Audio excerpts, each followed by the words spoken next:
नमस्ते सभी को। और मेरा नाम राघवेंद्र दुबे है और मैं अभी इंदौर में सेज यूनिवर्सिटी में कार्यरत हूँ। और यूएचवी से मेरा जुड़ना करीब 2020 में कोरोना पीरियड में हुआ। और जैसे पूर्व में भी मैंने अपनी बात जब रखी तो ये बात ध्यान में रहती ही है कि ये पीरियड में मैं सिर्फ इस दृष्टि से किया था कि सर्टिफिकेट मिल जाए। परंतु इस पूरी कार्यशाला को करने के बाद तब भी बहुत सारा ध्यान नहीं गया, पर एक अपॉर्चुनिटी मिल गई वेस्टर्न रीजन की साथ जुड़ने की। तो उसके साथ जो वीकली मीटिंग्स हैं उसको कोऑर्डिनेट करने के काम की जिम्मेदारी मुझे मिली और वीकली मीटिंग अटेंड करने का मौका मिला, बार बार कंटेंट को सुनने का मौका मिला।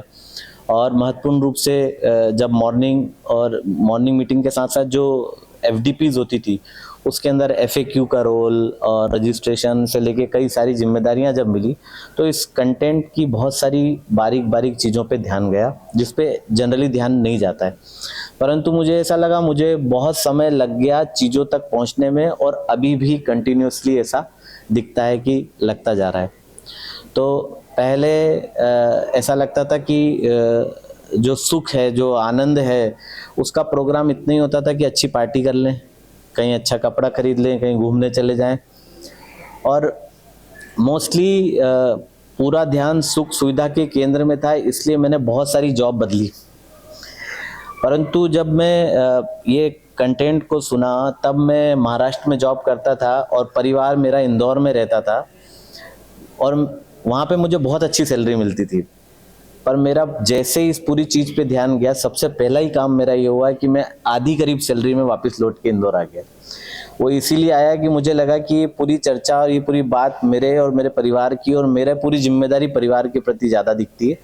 तो इस पूरे कंटेंट के बाद सबसे पहले मैंने अपने आप को वापस लाके इंदौर के अंदर परिवार के साथ सेटल किया। पहले कोशिश मैंने यही करी कि परिवार वहाँ चले चले, पर वो सफल नहीं हो पाई।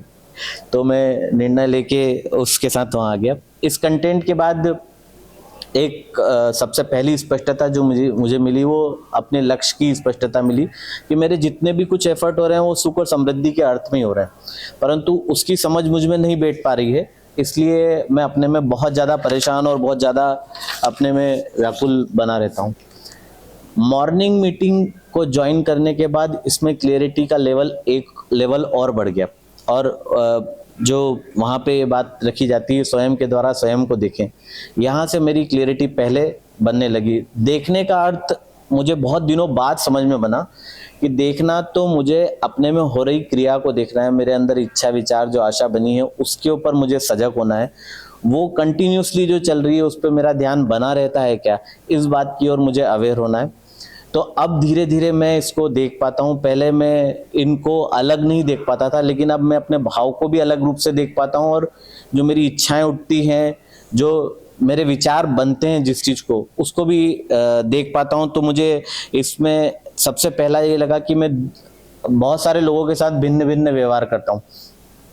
यहाँ से मुझे जो बात समझ में आई कि मेरा देखने का सबके प्रति नज़रिया बहुत अलग अलग है और वहाँ से मुझे ऐसा लगा कि मुझे अपने पे काम करने की आवश्यकता है। शायद ये मेरी मान्यता के स्वरूप है। तो मैं ये देखा कि परिवार के जितने भी सदस्य हैं उनके प्रति मेरी, जैसे परिवार के सदस्य हैं, दोस्त हैं, मित्र हैं, उनके प्रति एक आशा बनी हुई है मेरी, और वो पूरी नहीं होती, इससे मैं सबसे ज़्यादा दुखी हो रहा था। तो फिर जब ये पूरे कंटेंट पे ध्यान गया तो मुझे दिखा मेरी आशा तो बनी है, लेकिन उस आशा के साथ मैं जिम्मेदारी का निर्वाह नहीं कर रहा। तो मैं ये बात देख पाया कि अब मैं अपनी इच्छा विचार आशा पे ध्यान दे पाता हूँ तो मैं जिम्मेदारी पूर्वक सामने वाले के साथ बिहेव कर पाता हूँ। वो कर पाए ना कर पाए, परंतु मैं कोशिश करता हूँ। और उससे ये फायदा हुआ कि अब सामने वाला भी मुझे सुनने को तैयार होने लगा है। तो परिवार के सदस्य भी इस बात को बैठ के चर्चा के लिए उपलब्ध होते हैं। और विश्वविद्यालय में तो बहुत सारे बदलाव आए हैं जो मैं उदाहरण के रूप में आपके सामने अभी रख पाऊंगा। पहले जो अपने भाव में बिगड़ता था उसको मैं स्वीकारता भी नहीं था, और वो स्वीकारने के कारण मेरे अंदर बहुत द्वंद चलता था, बहुत दिनों तक चलता था। और जब तक मैं अपने लेवल पे वो कुछ न कर दूं उसके लिए कुछ ऐसा, तब तक वो शांत भी नहीं होता था। तो ये बहुत चलता रहता था अपने में। अभी ये द्वंद मुझको लगता है कि बहुत हद तक जा चुका है, परंतु फिर भी कुछ कुछ घटनाएं होती है, उससे ये ऐसा दिखता है कि ये द्वंद चलता है। जैसे अभी मैं चूंकि संस्था में भी हेड ऑफ द इंस्टीट्यूट के रूप में काम करता हूँ और मेरे जो टीम है उसमें करीब 45 लोग मेरे अंडर काम करते हैं।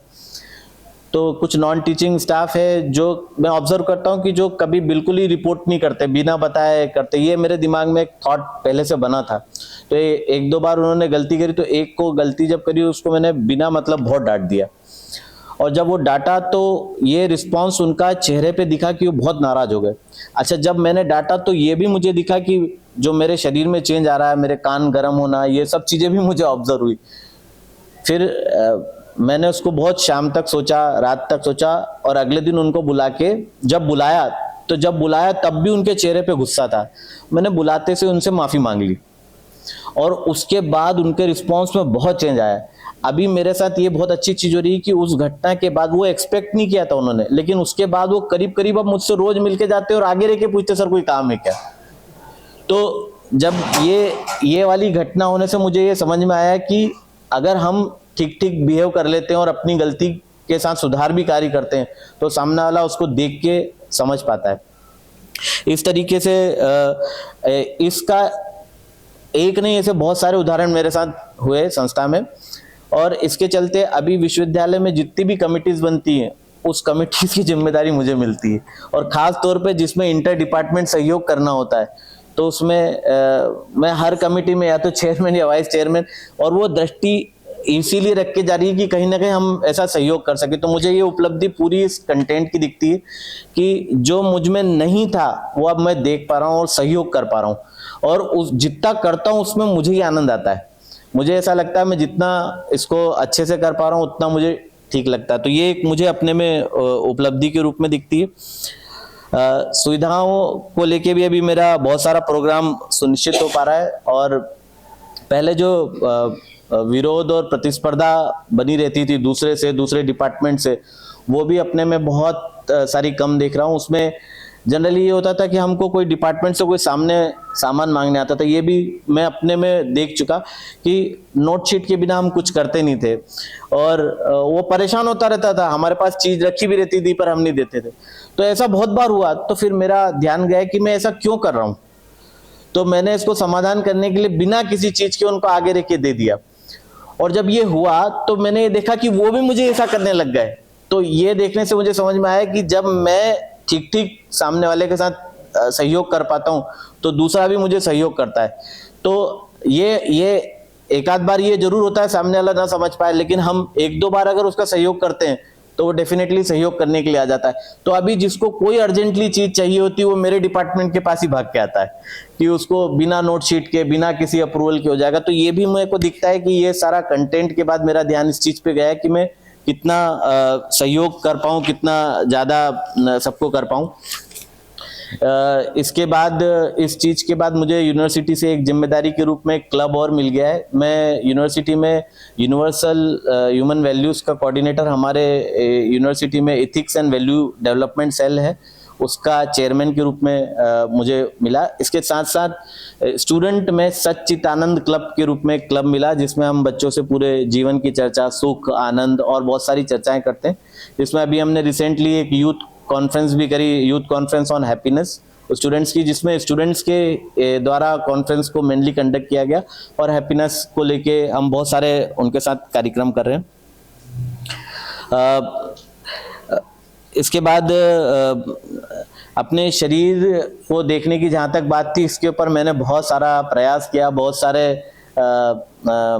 अपने पे प्रयोग करे। एक बहुत छोटे से प्रयोग से मेरा बहुत ध्यान गया कि एक संतरा खा रहा था एक दिन में, तो वो संतरा मैंने कब छोला, उसमें से कब निकाला, कब बीज निकाला, ये मुझे पता ही नहीं चला और मैं खा गया। तो मैं सोचता रहा कि इसका निर्णय मैंने कैसे लिया।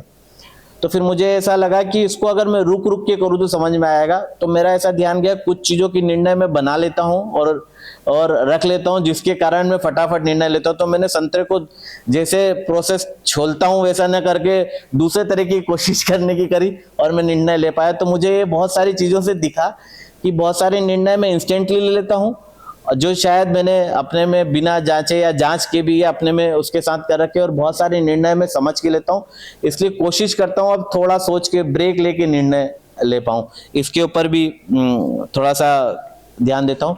कुछ एक उदाहरण रखना चाहता हूँ जिसमें मुझे बहुत सारा ध्यान गया। एक यूनिवर्सिटी में कोलैबोरेशन कमेटी बनी, और उस कोलैबोरेशन कमेटी में सारे जूनियर्स को इम्प्लीमेंट कर दिया, और वो जैसे ही बने उस कमेटी ने सबसे पहले इंस्पेक्शन करने के लिए आ गए, और वो हो गया।